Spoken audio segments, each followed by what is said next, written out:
Prime Minister Gentiloni, welcome. Great honor. Thank you.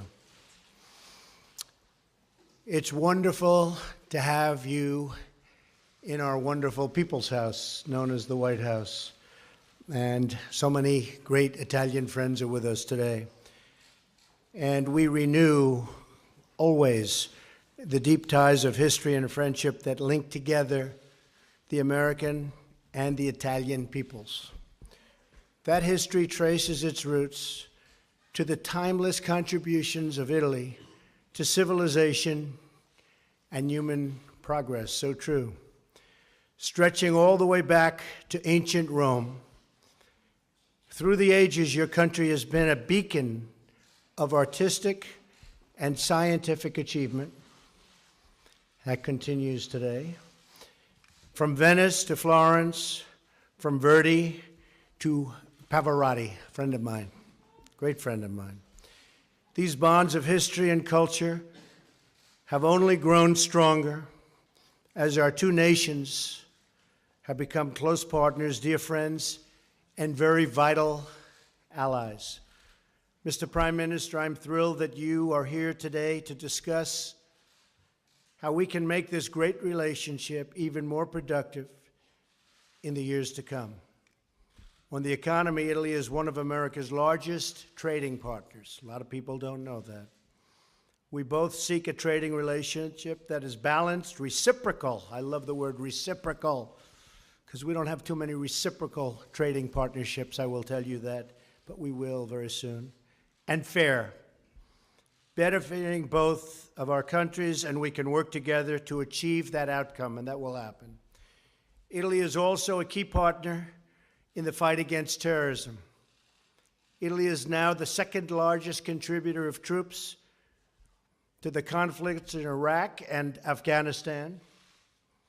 I would also like to thank you, Prime Minister, for your leadership on seeking stabilization in Libya and for your crucial efforts to deny ISIS a foothold in the Mediterranean. You fought hard. We're grateful for your role in the anti-ISIS campaign. All nations must condemn this barbaric enemy and support the effort to achieve its total and complete destruction. Also, as you know, Mr. Prime Minister, we have more than 30,000 American service members, families, and personnel who are stationed across your country. As we reaffirm our support for historic institutions, we must also reaffirm the requirement that everyone must pay their full and fair share for the cost of defense. Together, we can address many pressing challenges, including two that greatly affect both of our countries, those of large-scale migration and international smuggling.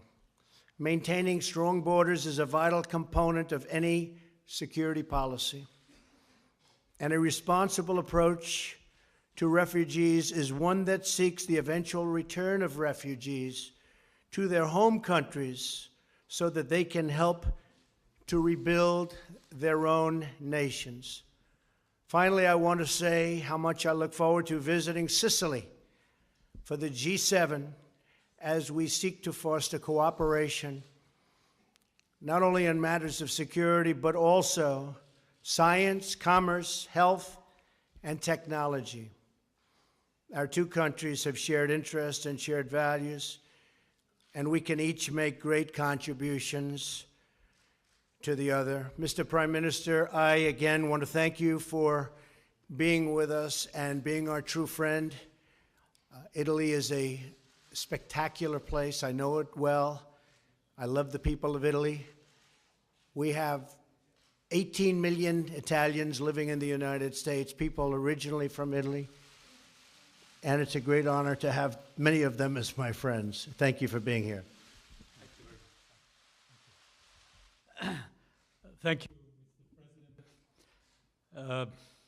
Thank you for hosting us here. I'm honored to be here at the White House today.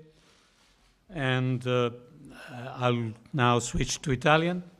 Abbiamo We had a very fruitful meeting, which reflects an ancient friendship, as the President reminded us with his words. This friendship is also a sign of the 18 million Italian Americans who have such an important role in our country, in this country. And this friendship is witnessed also by the fact that Italy is the second choice for American students who study abroad. And we're very proud of this. And this confirms the importance that the United States gives to the cultural dimension of our country. As the President himself just said, this friendship is based on a common commitment against terrorism. This commitment is a commitment in which we are both very active. Our country is very active in Iraq and in Afghanistan, and I think that the stabilization work will be decisive. The stabilization work of Iraq after the military defeat that we expect for Daesh. We know that this action against terrorism must take place within our individual countries. In Europe, with the social and cultural commitment against radicalization by cooperating with Islamic communities. Italy contributes to peace and to stability in the Mediterranean. In Syria, where I believe the U.S. choice to react to the use of chemical weapons by Bashar al-Assad, and where a negotiated solution is more necessary than ever. In Libya, and we discussed this in our meeting, where we need to work against the division of the country in order to stabilize it. This is a very decisive task if we want to manage the migratory flows without giving up on our values and our humanitarian principles.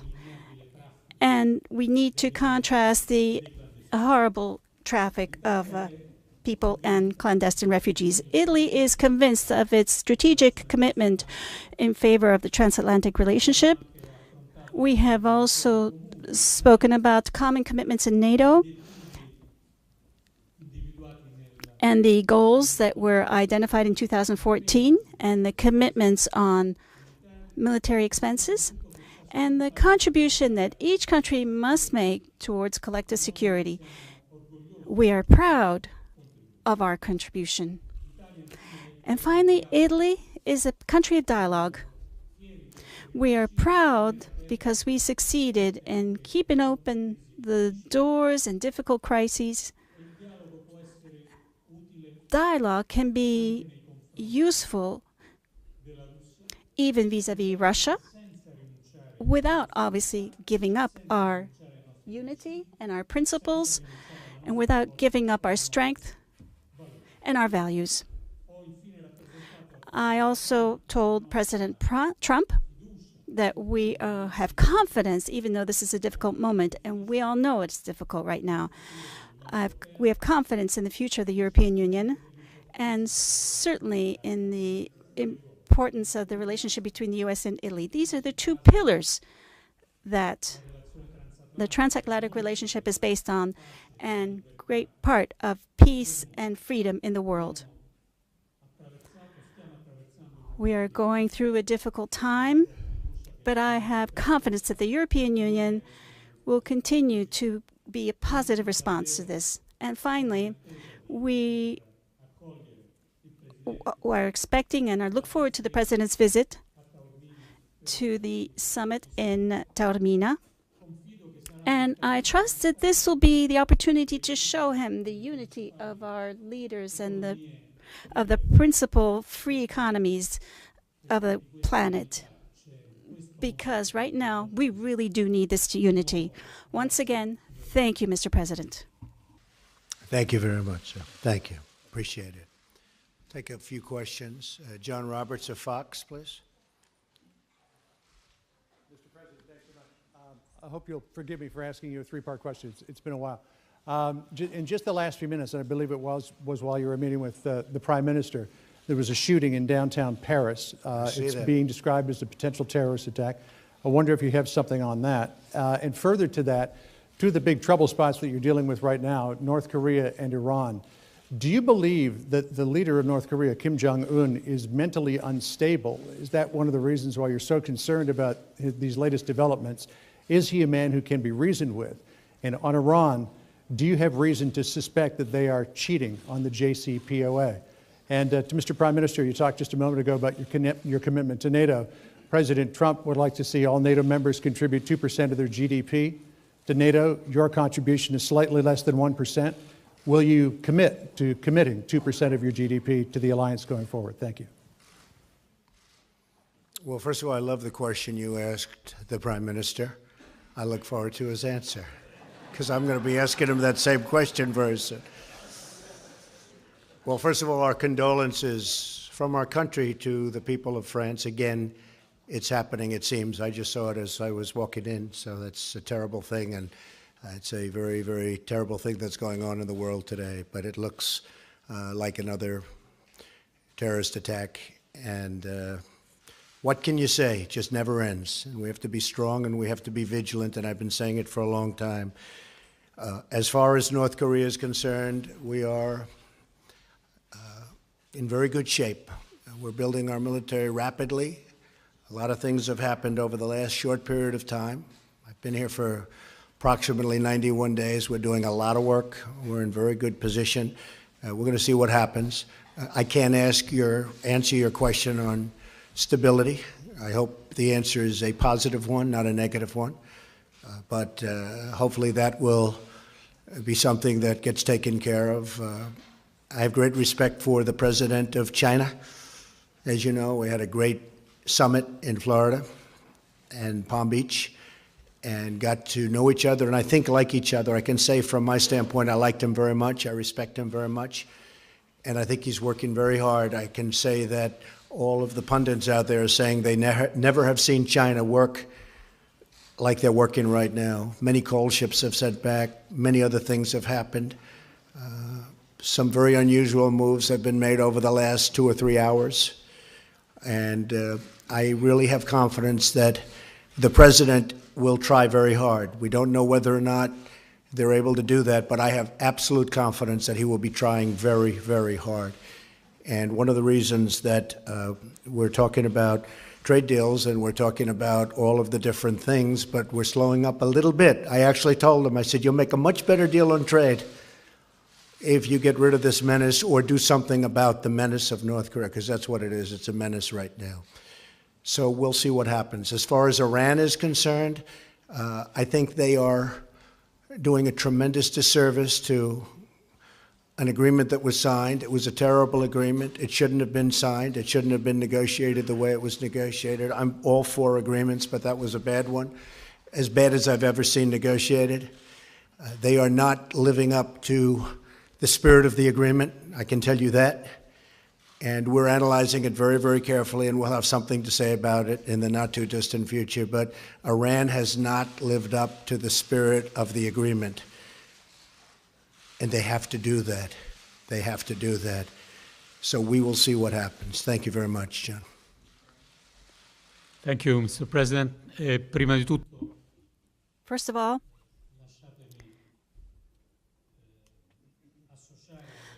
allow me to join President Trump's words for what happened in Paris. These are words of condolences and closeness to the French people. And this is a very delicate period for them. There's just 3 days before the election. As far as the question is concerned, the commitment has been made. It was made during a NATO summit. And we are used to respecting our commitments. We know that this will be a gradual process. It has already begun. And we know that Italy has certain limitations when it comes to its budget. But despite these limitations, our commitment for common defense is very clear. And as I said earlier, I'm very proud not only of the progress made in our financial commitment, but also proud of the contribution that we give to the security of the alliance in so many areas of the world. We talked about Iraq and Afghanistan, but we could also talk about the Baltic Sea or the Balkans. And in all of these areas, you will see the presence of Italian forces within the alliance, and we are proud of that.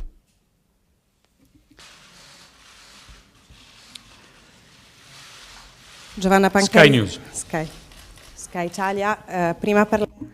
First, for you, President Gentiloni, I wanted to ask you, we saw from this new administration a new type of policy on the international scene, very different from what we had in the past. And one of the last important operations which was carried out by President Trump was in Syria, with a bombing following the use of chemical weapons by the Assad regime.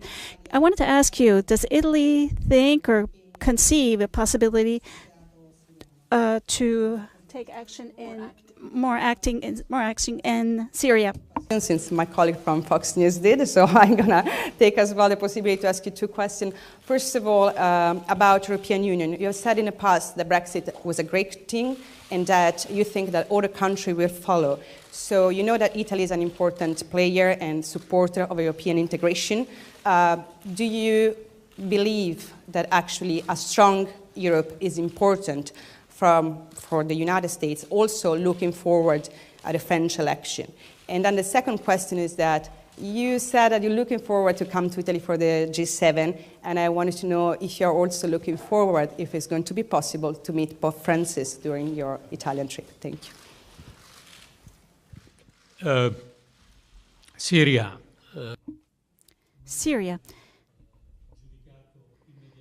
We immediately assessed the operation that was ordered by President Trump and decided that this is a motivated response to the use of chemical weapons. We added that it's up to everyone to consider negotiation as the road through which we hopefully can put an end to this infinite dramatic war and come to peace. Italy is not directly involved in the operations, in the military operations in Syria, other than marginal aspects. But it's not our plan to change this attitude. Yes, a strong Europe is very, very important to me as President of the United States, and it's also, in my opinion, in my very strong opinion, important for the United States. We want to see it. We will help it be strong. And it's very much to everybody's advantage. And I look very much forward to meeting the Pope.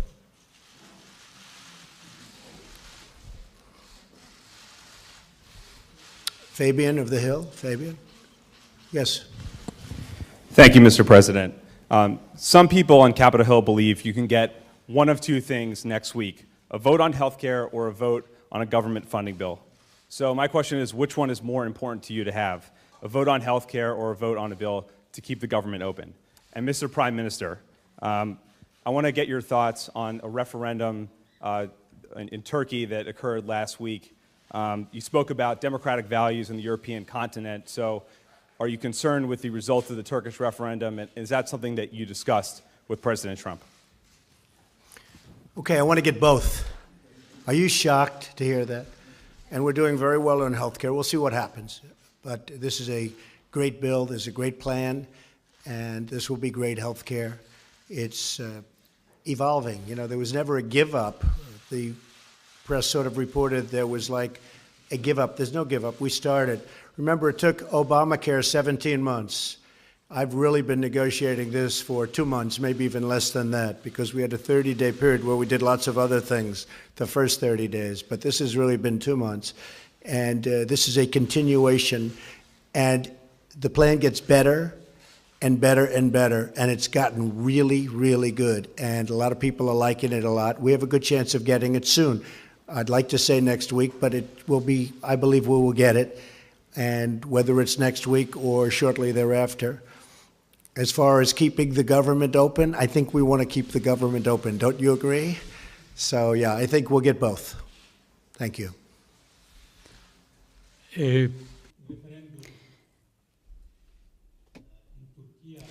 The Turkish referendum is a fact that we must take note of.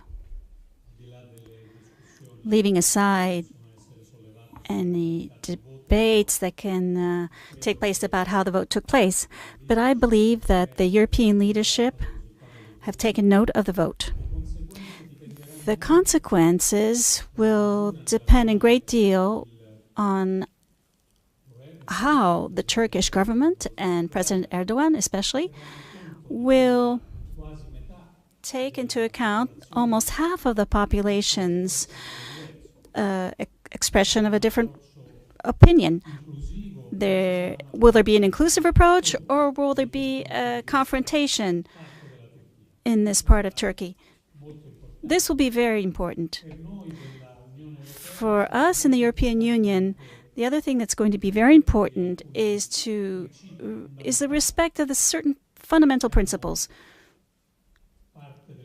We are members of the Atlantic Alliance, Italy and Turkey, and Italy contributes to Turkey's defense with its own military assets. We believe that among our countries there should be a cooperation. And hopefully, and we trust, that this cooperation will have among its consequences the solution of the case concerning the journalist blogger who's been detained over the last few days in Turkey.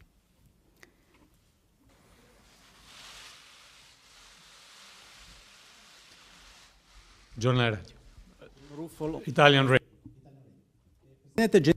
President Gentiloni, you have focused a lot on the leadership, Italian leadership and American leadership, in order to stabilize Libya. What do you expect exactly from Washington? And especially, I'm asking you, what is necessary in this process, in this relationship of cooperation with Russia? President Trump, do you see a role for your administration in helping stabilizing Libya? And do you agree that stabilizing Libya means combating terrorism and ISIS? Would you like to go?